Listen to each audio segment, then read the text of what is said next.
Hi, this is Mary Ball, co-founder of Women in Business Book Club. And this is Lucy Hillier, co-founder of the Women in Business Book Club.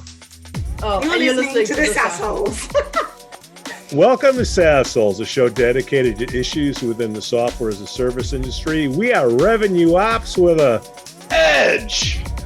Jamie, Jason, KG, and myself, Pete, have a combined 100 years of making interesting decisions. Please subscribe to our weekly newsletter. Today, our guests are Mary Ball and Lucy Hillier, co-founders of the Women in Business Book Club, which is a diverse network of women who inspire one another through shared knowledge and experiences. But before we get to Mary and Lucy, we have a sponsor for the show, NeuroNoodle. Hey, parents of athletes, get a doodle your noodle, a brain map before the season starts, so you have a baseline to compare it to. You get a physical every year, right? Well, get a brain checkup now. Schedule an appointment at neuronoodle.com. KG? I wish Jamie was here. Yes, Pete. KG? Yes, Pete. Never buy Velcro on Amazon. It's a total ripoff. Leave us some comments on our blog at SaasHoles.net. Got any shout outs, KG? I have some shout outs, of course. I want to congratulate Dave Tuttle, formerly of ZipRecruiter, for starting as a new position as Chief Revenue Officer at Origin. Congratulations, Mr. Tuttle. Also want to congratulate Sean Denumbrum. Say that 3 times fast. Denumbrum for starting. It's like after my bad jokes. I know, exactly. Denumbrum. Yeah, exactly. For starting as a new position as a reporting analyst at Sendoso. And congratulations for Abe Davis, formerly of ZipRecruiter, for starting a new position as an account executive growth business at Salesforce, salesforce.com. They're still hiring and growing, Pete. So there you go. I can't believe that. I know, they hire. Hey, our boys over at Pop Menu, Brendan Sweeney and Tony Roy, they're looking for an inside sales leader in Atlanta, guys. Reach out if interested. We'll put the link in the podcast notes. I would say that's the job of the show. Congrats, Tommy Callahan at Callahan Auto Parts. He closed the deal for 500,000 brake pads. Congrats, Tommy. Now, KG, what is the relationship between you and Mary here? How did we get them on the show? Well, Mary is just one of my favorite individuals of all time. She started at ZipRecruiter. How long ago, Mary? At Zip? 5 years in March. Five years ago, and she came over from she's in our UK or is in our UK office, and I just remember meeting her for the first time, and just high energy, super coachable, and always willing to learn. And Pete, you may remember like people that started at your company previously, and they come meet you, they say they want to learn, and then they just sort of like go off into nothingness, and they don't take any of your advice. And Mary was always so great about, like, she'd take my time, she'd come out and meet, and then and we'd have calls, and then she would put stuff in place, and that's just the definition of coachability. And I can work with a person like that all day long. And Mary accelerated in her career at Zip from being an individual contributor, and then now she's leading the entire UK office of ZipRecruiter, and I'm just so proud of what she's doing. So she's one of my favorites, Pete. What was the office already open out there, Mary? Did you help open that up? No, not really. KG, you made me so emotional with that intro. So the office was started in the back end of 2017, and they had a couple of the sales guys. We had the original guy who started the UK business, and then it just progressed, and now it's turned into the wonderful beast that we know it.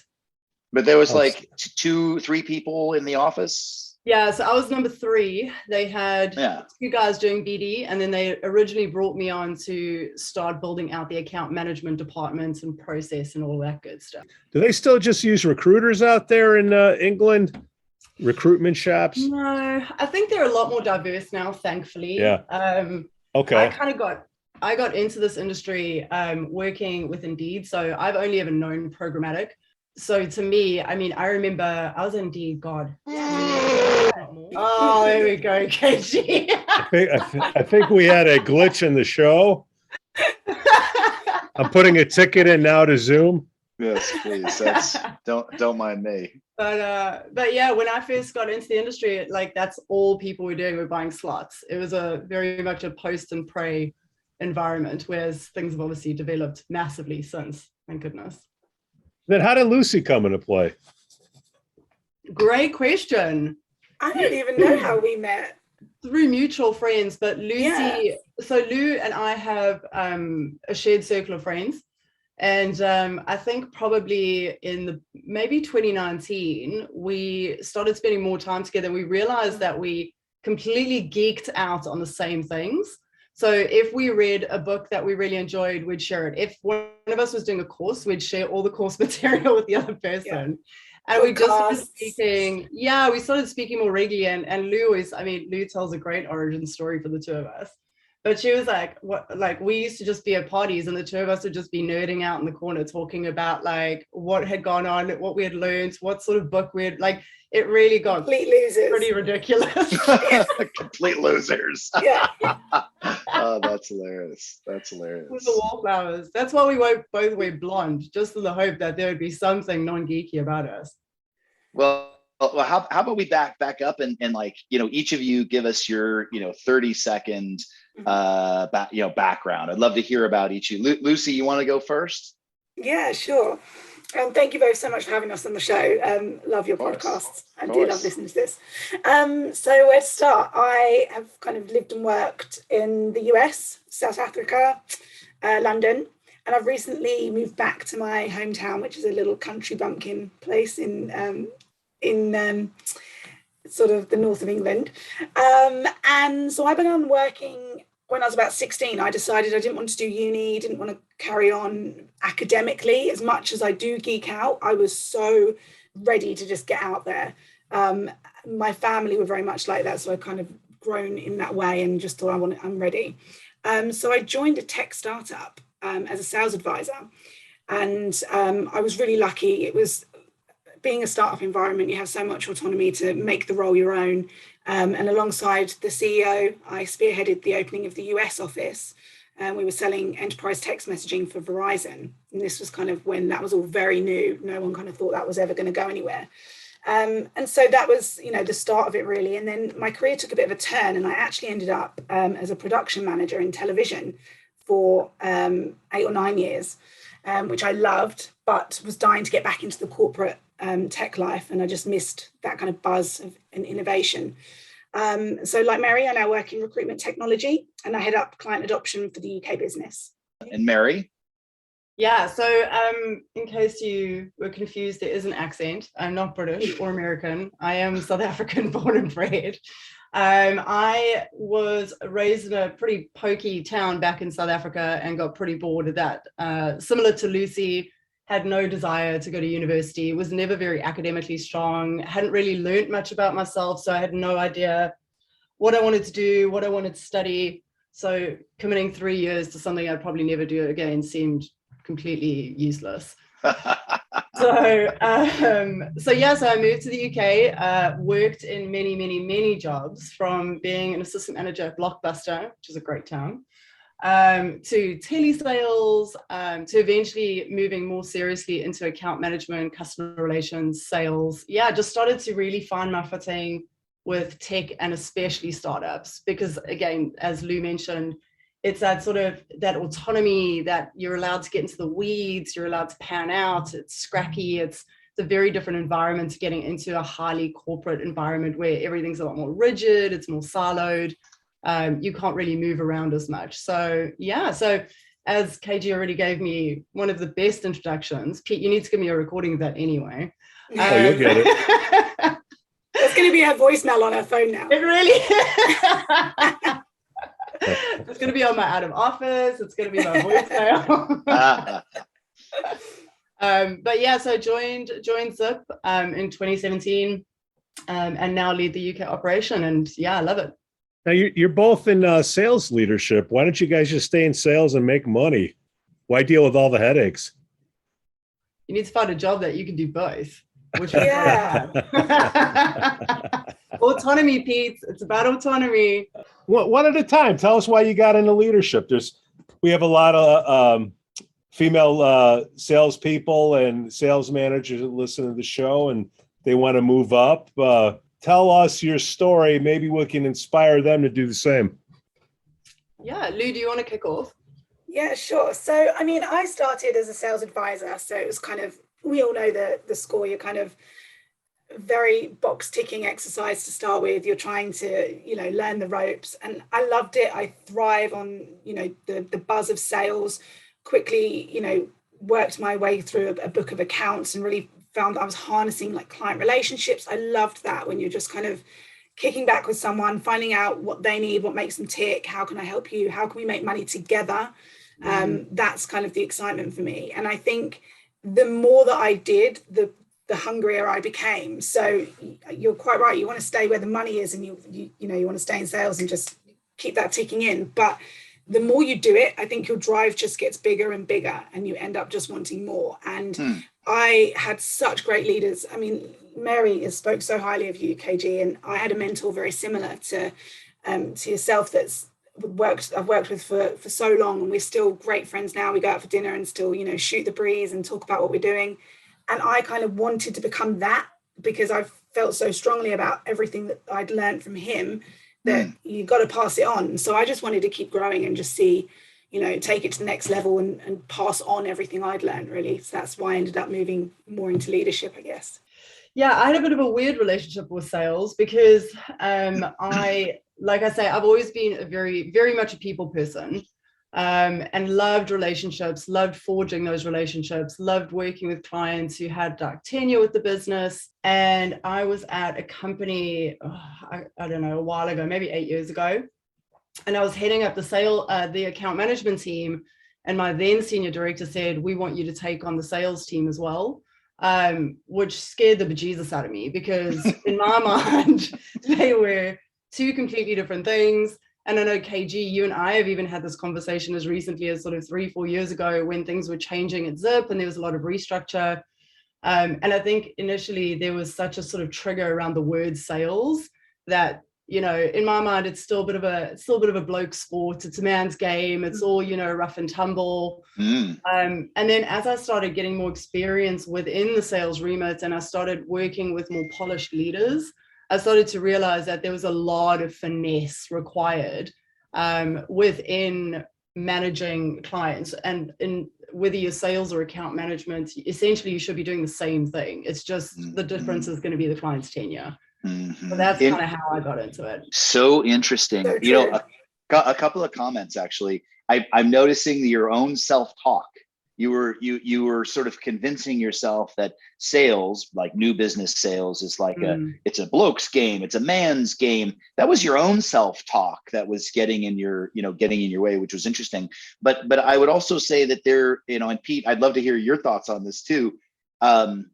Lucy and Mary, you both are talking about, like leadership as like a vocation. It's like a calling. It's like something you feel inside, like you have to, like Lucy, you're talking about sort of giving back and paying it forward in a way. Pete, do you feel like leadership was a calling and a vocation for you? I mean, you could have just stayed on the phones, right? But leadership a vocation for you, Pete? You like to teach, it's like, why do people be teachers? It's not the most highest paying profession, but if you like to teach and you can mix it in with getting money, I think sales leadership is a great thing. Now, depending on which level that you're in, I mean, if you're getting on the entry level side, that could be a bit of a headache. Some people love it. Some people like to have clay that's not been marred. Some people want to have, experienced people, but either way, teaching. So I think sales leadership accomplishes both is my 2 cents. It's funny you say that because my granddad used to say to me, I think you should be a teacher, because I loved reading books and I loved talking and hearing the sound of my own voice. And I said, no. I was like, absolutely not. I want to make more money than that. So It's exactly what you're saying. It just kind of marries the two together. We had Lauren Bailey on the show a month or so ago, and she was, awesome. And we talked about women in leadership. Why don't more amazing women like you two get into leadership? What is the deal? This is probably pretty controversial to say, but The one thing that really annoyed me is that when apart from one amazing mentor who I found, which was obviously Veronica Kutz, who is incredible, KG, you know her really well as well, I really struggled to find female mentors in the sales space. And it's still now something that I'm really searching for. A lot of the women who I've met, I'm now starting to get into more open circles where there's a lot more knowledge sharing, but there's still definitely a feeling of either intimidation or scarcity with the people I've encountered previously, which really pisses me off because that needs to be tackled head on, right? Like, and Lou and I will get into that because that was kind of one of the core bowstrings to the Women in Business book club. Yeah, but I think like women traditionally have always been kind of gently ushered towards the nurturing roles, right? Like HR, admin, all of that good stuff. And I think salespeople are generally seen as being loud and mouthy and bullish and, you know, and those are all great qualities. But I think if you've not naturally in that sort of stream of quality or personality, it's going to feel very, very foreign to you. And I don't think a lot of women embrace that, where there's a lot of freedom and there's a lot of empowerment when you actually do embrace that and you stop being scared to ask for things. That's when it's a real game changer. So I do think things are changing. I think women are starting to claim space. I think women are starting to be more vocal. I think that there are a lot of men advocating for women in leadership now, which is a huge, huge help. There's the strongest sort of lesson in that. And this is something that I'm really, really strong with my team and with the people we work with in the book club is like, fuck perfect. Women need to stop thinking they need to be perfect and they need to just try. Like, you don't need a filter on your life. Just do it. Don't worry about being perfect. It's more important to be brave. That's where you need to focus yourself. Lauren Bailey said nearly the exact same thing. I think I'll tell you, we do this one thing in Girls Club. It's called Rise Up on Record. We get a bunch of our thought leaders to do it. I do one every month, and it's a confessional. So yes, some of them have done it at like 3 o'clock in the morning in my bathroom, but it's the 3 F's, right? And we ask women to record a fear, a failure, or a fuck up. And it's so refreshing. She's like, oh, fuck this up. Oh, fuck this. I save them up now. And I like celebrate them in these confessionals. And it's everybody's favorite thing. They binge them over and over and over and over and over again. Because to watch women that you thought were perfect, whether it was because of LinkedIn or Facebook or the fabulous suit, or, I mean, how many women role models do we have? Most of them have hair and makeup budgets on TV, right? And they're a size 2 and they're a bitch. And that's not real. So getting real women to come in and share the 3 F's has been people's favorite thing. And what we're trying to do is quash that perfectionism. F's. Do you get any criticism?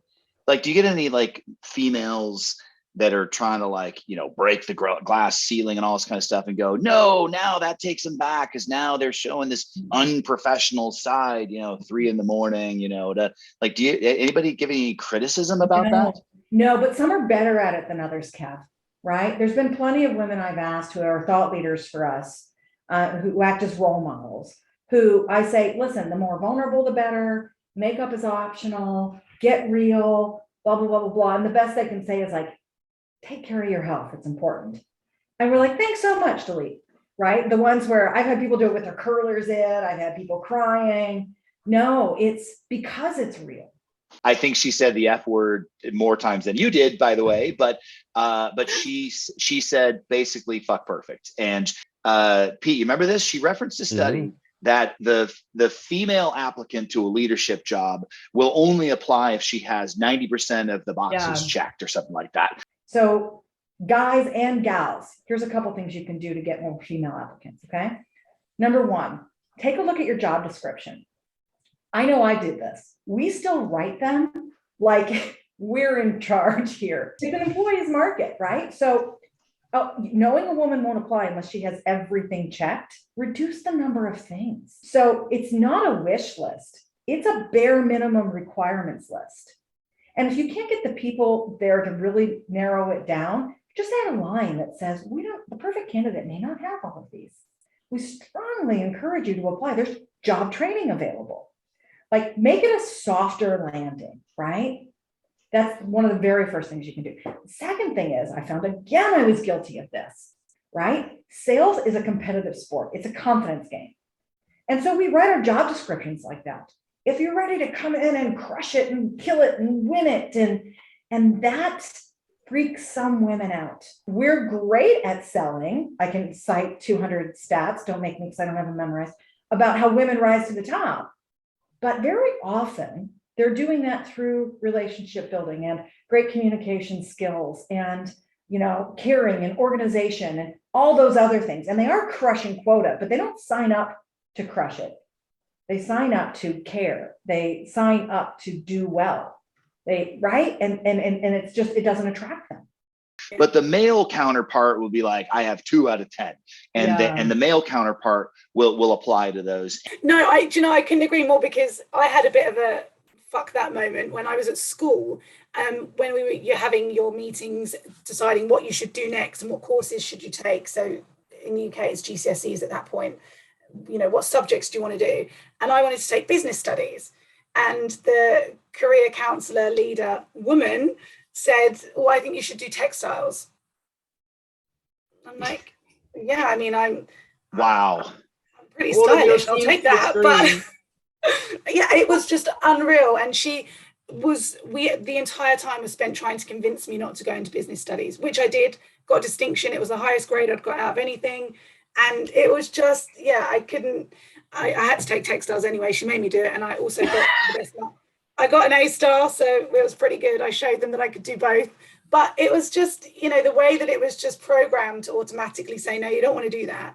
And then, funnily enough, when I was in my first job, so I started, by the time I was VP of sales in the US for the text messaging company, I was turning 20, so young. And I remember being in this boardroom with all guys, just everyone in suits, these are CEOs, I was right up there with them. And one of the guys actually sort of went, no, I'd like Tim, who was our CEO, to answer that.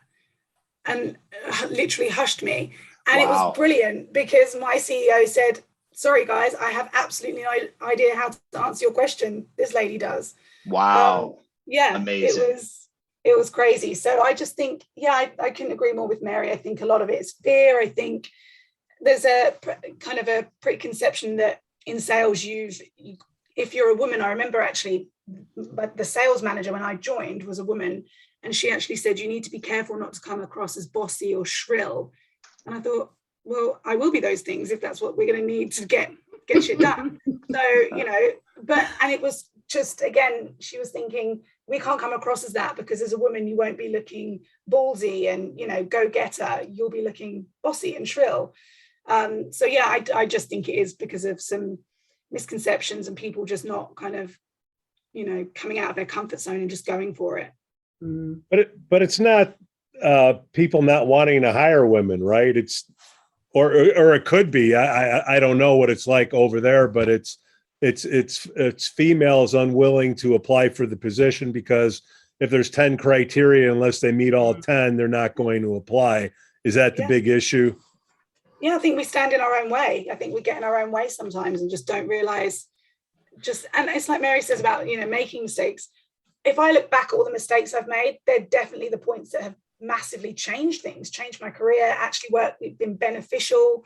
They've made me grow. I've learned new things. But I don't know about you, Mary, but I think we've spoke about it sometimes, and it's definitely us getting, women in general getting in our own way.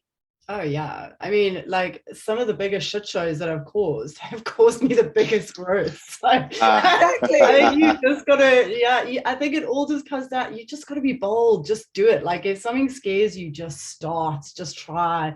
Like, what's the worst that could happen? Mm-hmm. I think, like, you just have to get out of your head and just go for it. And like, it's probably not gonna matter in 6 months, 5 years. So just do it.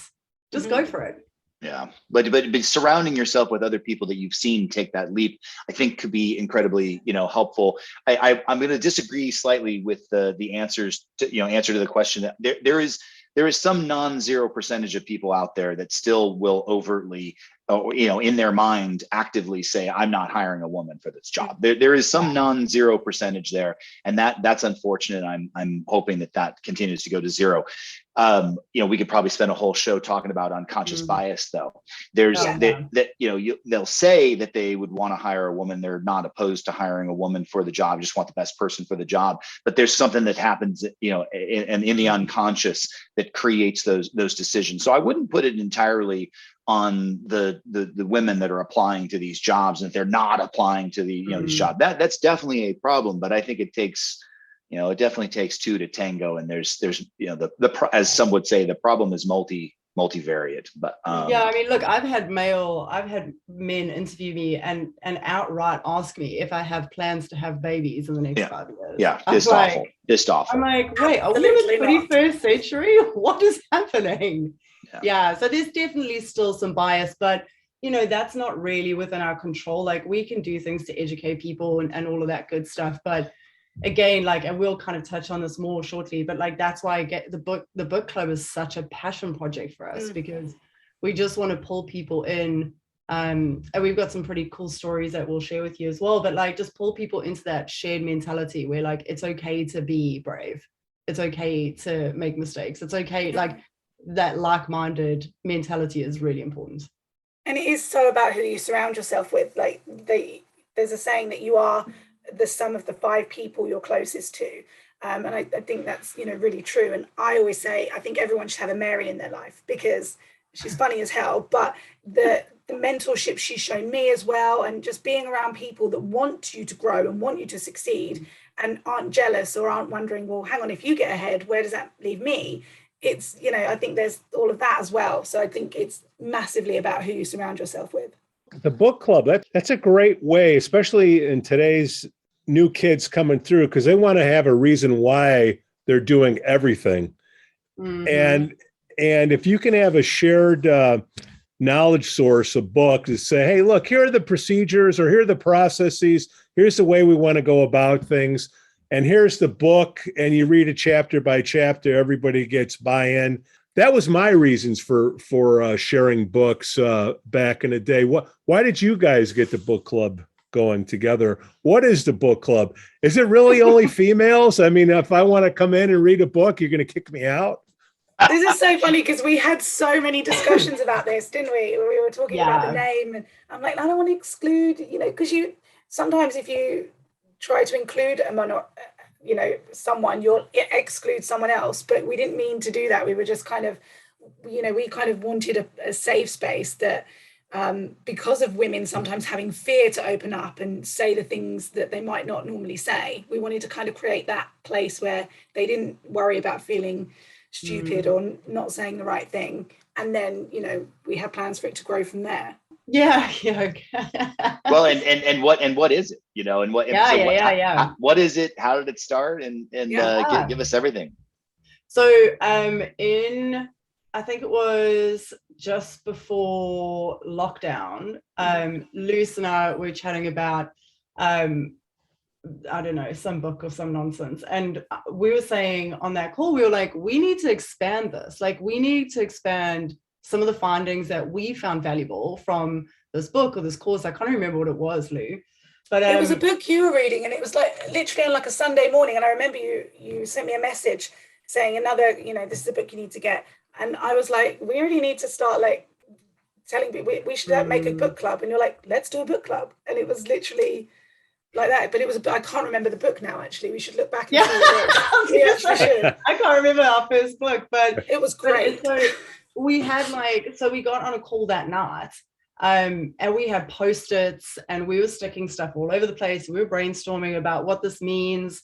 And then we started thinking what is this book club? What is it going to be? What is it going to be? What sort of cadence are we going to meet? How are we going to execute the meetings? We started just brainstorming the whole thing. And we decided that the book club it's not only a book club.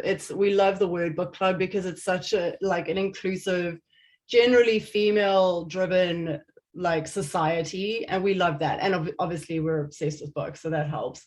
But it's so much more than that. It's a network. It's a network of women who rely on one another for things from, we've helped coach people entering the workforce for the first time, negotiated contracts. We've also had glasses of wine with very senior peers and chatted and let them confide in a safe space. And, we'll share things that we found useful and share resources. And like, if on our website, Luce has designed this incredible page, which is like all about our favorite things. We've got affiliate programs and discounts, and we do all sorts of things to try and make it the kind of place that we would want to go if we wanted to learn something. So there's a blog. Lucy and I have both written pieces in the blog.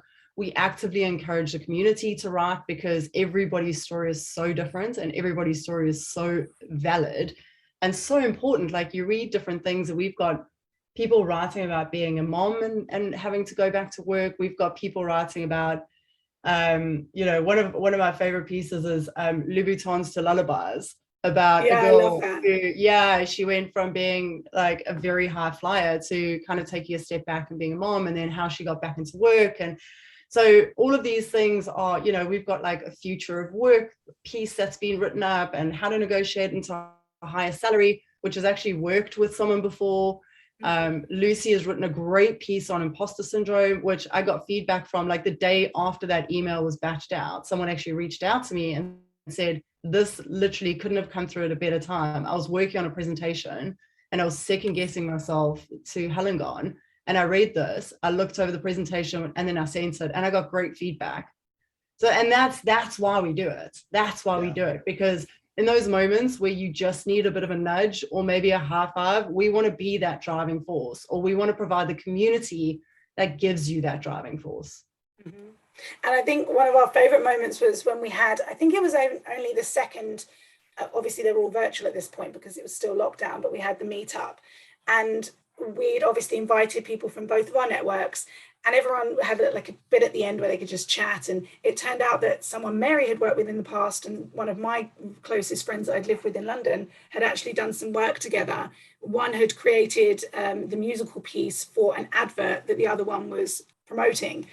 So completely different industries, and they hooked up, and then they've worked together since. And there's been a couple of other of the women that have then gone on to work together and help each other. And that's kind of what we wanted to grow, was that you wouldn't, it's not just about what we've got to give. We wanted everyone to start finding their own Mary, their own Lucy to go to.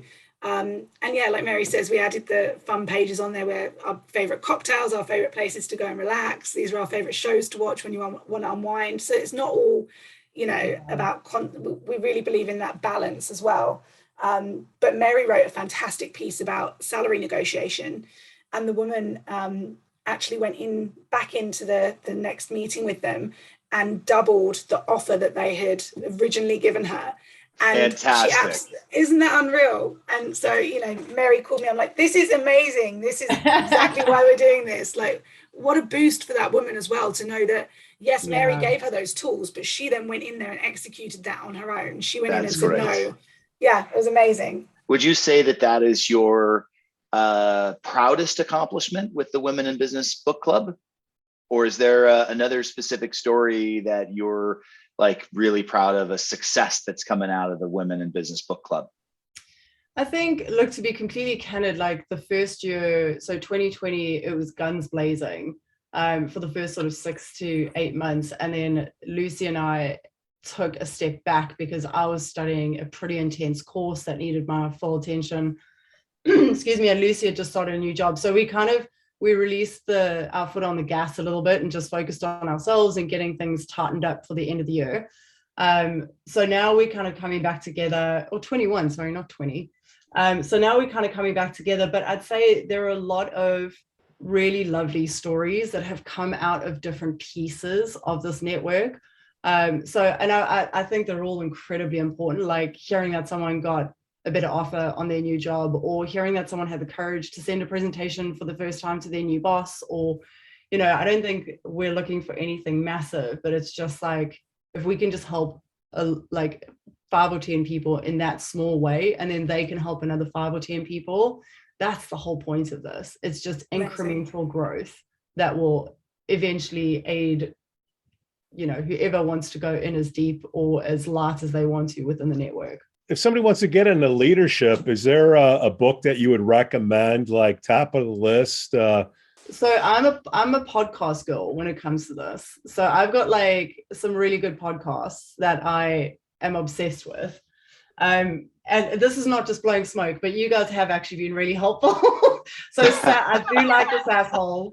I love listen to it. you guys. Yeah, there's some really good intel that comes out of these shows. And I was saying to KG a while ago, I've listened to one of the shows. I can't remember which one it is now. I think it was how to start an enterprise sales team or how to ramp an enterprise sales team. And I think I listened to it about 3 times and made notes. Like, so there's some really good stuff that comes out. So I love you guys. And then there's The Learning Leader by Ryan Hawk, which is an absolute staple of mine. He's amazing. He touches on loads of different topics within leadership. He covers a very broad range of things, and he has some great guests. He's just written a new book as well, which I've actually ordered, Pursuits of Excellence or something, I think. And also Jim Quick. I love Jim Quick. I don't know if you guys have heard of him, but he's called the Brain Doctor. And he basically had a massive head injury when he was a kid and was written off by teachers and doctors and all sorts of things. And as he got older, he found and investigated ways to learn more efficiently. So he teaches people not only how to learn and grow, but how to do that more efficiently than maybe they've traditionally been taught how to do. So those are kind of some of my recommendations. Lou's got some cracking books though. Yeah, mine are kind of the cult classics, really. I've got a couple that I love. The Challenger Sale, 7 Habits of Highly Effective People. I don't really know anyone that hasn't read that. I love that. Old and it's school, such a baby. good one to, yeah, it's just reread it over and over and over. And then The Lasting Impact of Positive Leadership, Stan Toller. And I think most of these books that really run on the premise that you can't succeed, particularly in sales, alone. You have to build relationships with your team, with your clients, with other people in your network. And I think that's what I'd recommend, those books for that kind of vibe, for you to really learn about the fact that you do need other people and you really need to build a relationship. It's like we said at the very beginning, sales isn't just about getting the money in, and there is so much more finesse to it. You have to, that's when the money comes, because you've built and harnessed those. And people buy from people. They don't buy a product just because it's okay, it's going to tick these boxes. If you've got the right person behind that, they're going to buy that you buy from the person. And I just think those are some cult classics to start with if you kind of just want to learn the basics of how you really get your teeth stuck in. Yeah, well, that's awesome. I couldn't agree with you more. Like, just books. Yeah. Just read and learn, and podcasts as much. And if you only take like 1 or 2% out of every podcast or book that you read, that actually builds up over time, and you try things and put it into play. Pete, you were going to say, Pete? I was just going to say, there's people that read all these books, but they apply nothing. So apply. Yeah. Try. You're going to spend the time to read it. Apply something. Yeah, that's exactly. Try put it in play. Yeah, 1%, because most of this stuff is garbage. Like, you'll read it and you're like, oh my God, that doesn't apply or whatever. But you can take 1 or 2% out of every single book that you read and put something into play. So I love that kind of tactical guidance with books and podcasts. But let's get to the heart of the matter. What do you two believe that women who aspire to be in leadership do to get to their goal of being in sales leadership? That's a great question. I think that, I've learned a huge amount over the years from colleagues, mentors, different firms.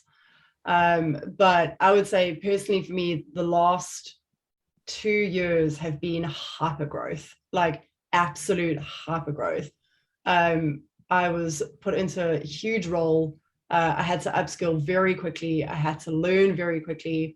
And there were a lot of things that obviously helped me, but I have maybe three sort of core piece of advice that I would give to someone if they're looking to really ramp up their leadership skills. And I think the first thing is, everyone looks externally when they think about being a leader, but I think the most important thing you can start by doing is looking internally. Figure out who you are. Figure out and understand how you learn. How do you ingest information? How do you understand it? Do you understand it to a level where you can then communicate it back to a team? Like, is it Is it something that you need to work on? Is your communication problematic? You know, how does your team ingest information? Another thing I would say is discipline. Discipline, we all hate it, but discipline leads to execution. Yeah. That's a big thing. I think, you know, over the last couple of years where I've been given really massive tasks, truly massive tasks that I haven't really known how to approach. And God bless KG, he's been on the other end of the phone quite a lot for those conversations. But I think you've got to eat the frog, right? Like, no one wants to eat the frog, but you've got to eat the frog. And what I mean by that, for those who are not familiar, is you've got to tackle the really tough projects first. You've got to tackle it. You've got to start it. If you're feeling overwhelmed, just start it. Break it up, but for God's sake, start. If you're not sure how to do the task, source information. This is why your network is so important. You should, by the time you're ready to step into a leadership role, you should have a solid network of mentors who have your back and who are ready to help push you into that role. A mentor and a sponsor, obviously two different things. We won't get into that, but mentors are important because they're not directly related to your success. So they can give you completely unbiased advice. So you should have a really top quality circle of mentors. Failing that, get some and research what you need to off the internet. And then the final thing I would say is, and this is something that I learned at my current company because it's very much our culture there, but this was never taught to me previously, is that curiosity is a superpower. People massively underrate curiosity. I think if you are curious, you need to stoke the flame. You need to surround yourself with people who are like-minded. You need to kick over the rocks. You need to run down the rabbit holes, pull the thread, because when you do discover something and finally put the pieces of the puzzle together on a really challenging really challenging problem, you'll elevate into a new level of productivity. I can guarantee you that. And again, as we kind of just touched on, listen to podcasts, read books, educate yourself. If you're not progressing or if you're struggling with something, like, not to sound like a ball breaker, but that's on you. There are plenty of resources available to empower you to get over that. So yeah, expand your periphery, explore stuff, be curious. So those are kind of three things that have served me really well. Lou, what about you? Quite similar, but I agree with you from looking inside first. I think emotional intelligence is so much to be said for kind of taking the time to know not just your team, but who you're selling to, who you're working with. I think my dad was one of my business mentors. He worked in the photographic press agency, so very different, but it was kind of an old school when they were like, you know, printing it was proper printing machines on the papers, and then it all went digital. But there was he passed a couple of years ago, and there was a beautiful tribute written about him, and the comments as I went through them, which were lovely for us as a family to read, but for me, from a business point of view, they were from clients from 20-30 years ago. They were from people that he'd taken on at 19 and, you know, helped them on their way through, and all of them mentioned, he asked me about my kids, he asked me about how was your weekend, he asked me how's your wife, how's your husband, what's going on with you, how are you? And I think there's so much to be said for when you're leading a team, you're not going to be able to lead each person the same way. Everyone ticks differently. And if you don't know what makes that, what's important to Mary might be, you know, what's not as important to you, KG, and same for you, Pete. Some people are driven by money. Some people are driven by making sure they've got enough family time. You have to find out what makes everyone tick. And you have to take the time with your clients to, when you pick up that phone to do a deal or, you know, book the next meeting or whatever, take 5 minutes just to chat about them. How are you? You know, what's going on with you, and build that relationship. So I think that's super important. And I think the pandemic really highlighted this because it's so much less personal now. You're not having that face-to-face time. We really need to take the time to speak to people and, you know, have that chat. So I think that's massively important. We've covered reading. I just think, honestly, shove your head in the pile of books, just find out as much as you can. It's like Mary says, you've got the information out there. There's no excuse. And I think breaking it up, I think your podcast, guys, is great because I actually, the first time we started speaking about being on the podcast, I was driving down to a friend's house, which is about 3.5 hours away. And so I put you guys on in the car, and I laughed for that entire 3 hours.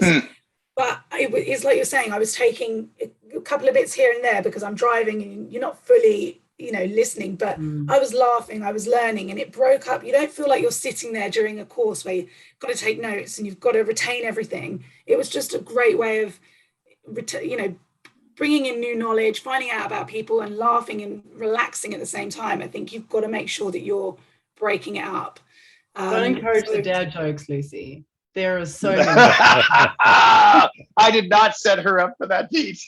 Honestly, you're sitting there like, yeah. You both addressed self-concept earlier in the show. That can be put towards the imposter syndrome. What is the imposter syndrome? So the imposter syndrome is basically kind of feeling like you're not good enough. It's kind of self-doubt, true self-doubt, where you think, I absolutely can't do this. I'm a fraud. I'm going to get caught out.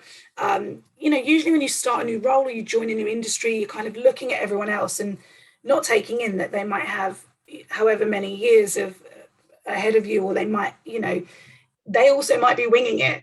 But the imposter syndrome is really about self-doubt and just not really thinking about that you're able to do something. And I don't think that's, I think it's regardless of gender. I think sometimes maybe women talk about feeling like that more. They're more honest about it, just because that's just, historically how we are. But I think it's for all genders, and, everyone will have felt it at some point in their life, whether they want to admit it or not. And I just think this is kind of when one-on-ones with your team, or like taking that time to have a conversation and let someone know why they're valued. You're here, you've got a seat at the table for this reason. This is what you're great at. We can look at what you need to work on and how we can boost other areas, but this is why you're here. This is the value you hold. And I think doing that to yourself as well is super important, because it's so easy to only hear the negatives that you say. And Mary actually taught me a trick, which some people might think is quite cheesy, but I'm quite into it now. Like writing on your windows and your mirrors, like just little things that are like, yeah, you've got this fucking shit. You've got it. Like, you can do this. And I think, it's all about that. It's just reminding yourself that, listen, that you're not going to be hired into a role if someone thinks you're not going to do it, because no good leader is going to hire someone that they think, hang on a minute, they're not quite, you're there for a reason. And I think, imposter syndrome is just self-doubt that we need to work through. What's that quote that we love so much, Lou?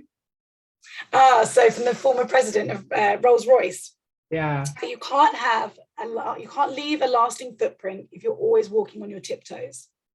Top quote. It's so good. Yeah, Marion Blakely. And I think it's so good because it's so true. And if you look back, and we can all say this, that the people that, I remember the people that have asked questions and gone out there and make mistakes. And, those are the people I remember that have, gone further. And I just think, we really need to try and harness that energy, because it's too easy to fall back. Yeah, that's one of the things about being sales leadership and dealing with salespeople is they'll only work to the level, to the degree that they'll make money that they think that they're worth. And you have to show that they're worth more, or they're not going to work harder for it. So great job. A big fan. Did you ever suffer from the imposter syndrome, by the way, Pete? Oh, I've always been an imposter. Sales leader, podcast host, podcast editor, production. Yeah. Fake it till you make it. Fake it till you make it. Fake it till you make it. There's the opposite, is the Dunning-Kruger effect, if anybody is familiar with that. And I am not. I'm no scientist. Go look it up, but there's great videos on this. Basically, people that are underperformers or unintelligent individuals believe they're smarter or better performing than they actually are. So it's somewhat. I'm not a professional. I'm totally just winging it here, but it's almost the opposite of the imposter syndrome, where high performers always think, God, somebody's going to find out that I'm actually not that good. And I agree with you, Lucy. It's everybody can suffer from that imposter syndrome. But you have to just keep moving forward. Just keep moving forward for sure. So I loved the story that you talked about earlier, both of you, where you provided a blog post on how to negotiate for a higher salary, and somebody in the Women in Business Book Club took that to heart and affected their lives. That's fantastic. What do you recommend for women specifically? So what was in that blog post? What should women do if they want to get raises and ask for higher comp? Again, like kind of touching on the fact that I think a lot of women, especially the women I've come across, they battle to ask for what they want, and self-worth is definitely an issue that everyone in leadership should be fighting with their team, regardless of gender. We fight that constantly in the book club as well. But I think women are sort of intrinsically designed as people pleasers, right? Which of course hinders that direct approach, that sort of assertive nature. And we just have to evolve past this mentality. Like, we need to evolve. We need to get over that and start being more vocal about what we need and what we believe we're worth. That's not to say, however, that you should walk into your boss's office and say, I deserve a 10% raise. Like, you need to have some sense behind it, right? Like, there needs to be a business case. You need to show why you deserve more, what value you're bringing that's incremental to what you're being paid to do. So I think there's definitely a fine line between how you approach it and how you execute on it. But definitely read the blog post if you have a chance, because there are different tactics regarding if you're an existing employee or if you're new going into a company. But I would say definitely do your homework, do market research. If you're looking at the moment to move jobs, like, it is a great time for you. People are throwing money around. So make sure that you have some fact behind what you're asking for. Have a business case. Be prepared to answer why you add value to that company, or why you think that you deserve more when you've made an initial offer. But just ask what you want, right? Like, don't ask, don't get. Yeah, exactly.